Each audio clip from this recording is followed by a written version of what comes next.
All right, let's get into it. Have you ever been stumped by one of those problems where you need to find the biggest possible gap between two things, but there's a whole list of rules you have to follow? Well, that's exactly what Leetcode 1855 feels like. And that's really the heart of the problem we're going to crack today. We're going to break down how to solve this thing efficiently and turn what looks like a complicated mess into something that's actually pretty elegant and super fast. Okay, so let's get the rules of the game straight. We've got two arrays, nums1 and nums2. And here's a key detail. They're both non-increasing. That's just a fancy way of saying they're sorted from biggest to smallest. Our mission? Find an index I from the first array and an index j from the second that follow two golden rules. First, I has to be less than or equal to j. Second, the number at nums1i has to be less than or equal to the number at nums2j.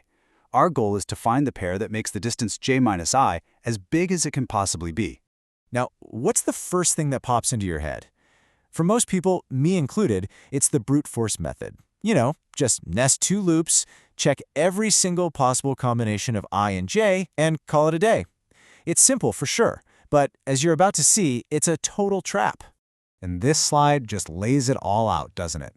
The brute force way has what we call O of n times m complexity. That means for every single item in the first list, we're looping through the entire second list.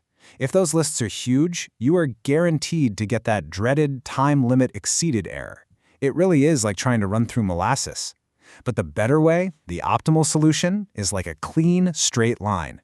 It's O of n plus m, which basically means we just walk through each list one time. So, how do we do that?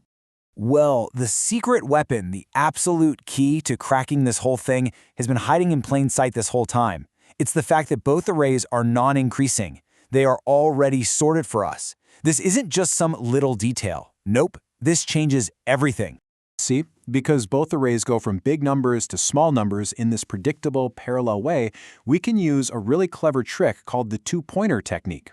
It lets us walk through both arrays at the same time, in one coordinated pass instead of doing all those nested checks. This is how we get out of the molasses and onto that straight line. So here's the game plan, step by step. We start with 2 pointers, I and j, right at the beginning of each array.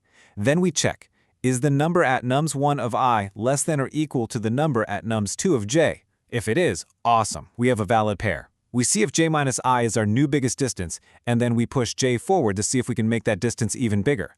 But if the condition is false, that means nums1 of I is just too big. So we move I forward to find a smaller number to work with. That's the whole logic. All right, theory is one thing, but seeing it work is another. Let's trace these pointers through a real example. This is where it's all going to click. Okay, here are our two arrays. We'll set up our pointers. Pointer I starts at index 0 of nums1, pointing to 55, and pointer j starts at index 0 of nums2, pointing to 100. First check. Is 55 less than or equal to 100? Yep, it sure is. So we've got a valid pair. The distance, j minus I, is 0. So our max distance for now is 0. Since we found a valid partner for our current I, our strategy says to push j forward. Why? To see if we can find an even better, more distant partner. So I stays put at index 0, but now j has moved to index 1. The new showdown is between 55 and 20.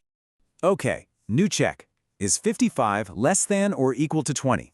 No way, it's way bigger. This tells us something really important. Since the second array is sorted downwards, we know that 55 is also going to be too big for every other number that comes after 20. So our only move is to find a smaller number in nums1. That means we advance I.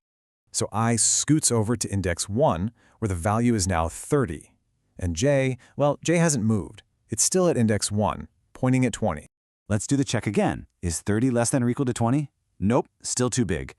So what's the rule? We advance I one more time. You can kind of see the rhythm developing here, right? Pointer I now lands on index 2, pointing to a much smaller value of 5. Pointer j is still waiting patiently at index 1 on the number 20. Now, we check. Is 5 less than or equal to 20? Yes, we have a match. Now, you might notice that the distance j minus I, which is 1 minus 2, is negative. But here's the cool part about our logic. We don't even have to worry about that. Because we found a match for our current I, the rule is just to advance j and search for an even better distance. The algorithm just naturally pushes j forward until it passes I. So if we let this whole process play out, J is just going to keep on marching forward. It'll find valid partners for I equals 2 at indices 2, 3, and finally, index 4. This is the furthest it can go while the value condition's still true. And at this final winning state, I is at 2 and j is all the way at 4. Is nums1 at 2, which is 5, less than or equal to nums2 at 4, which is also 5? Yes, it is. The distance is 4 minus 2, which equals 2. This becomes our new max distance. And as it turns out, it's the final answer. Okay, so we've seen the logic. Now let's check out how this translates into a few simple lines of code and prove just how fast it is. And there it is. The Python code is just as clean as the logic. We set up I, j, and max dist to 0. Then our while loop runs as long as we're inside both arrays. The if statement is our core check, nums1i versus nums2j. If it's a match, we update our max distance and move j forward. If not, the else kicks in and we just move I forward. It's simple, elegant, and super efficient. The best part is the performance. Think about it. The I pointer only ever moves forward, and the j pointer only ever moves forward. They're never going to go backwards. That means combined, they'll only walk the length of each array once. That gives us that beautiful linear time complexity of O(n plus m). And since we're only using a few variables to keep track of things, our space complexity is O of 1, or constant space. It doesn't get much better than that. And the results, well, they speak for themselves. This two-pointer solution smokes the competition, running faster than 95% of all other submissions on Leetcode. That's the power of picking the right tool for the job. So here's what I want you to take away from all this. The next time you see a problem with sorted arrays, and the goal is to find some kind of pair, your brain should immediately scream 2 pointers. It's a pattern that can turn a slow, clunky solution into something lightning fast. So the real question is, where else are you going to use this? Happy coding!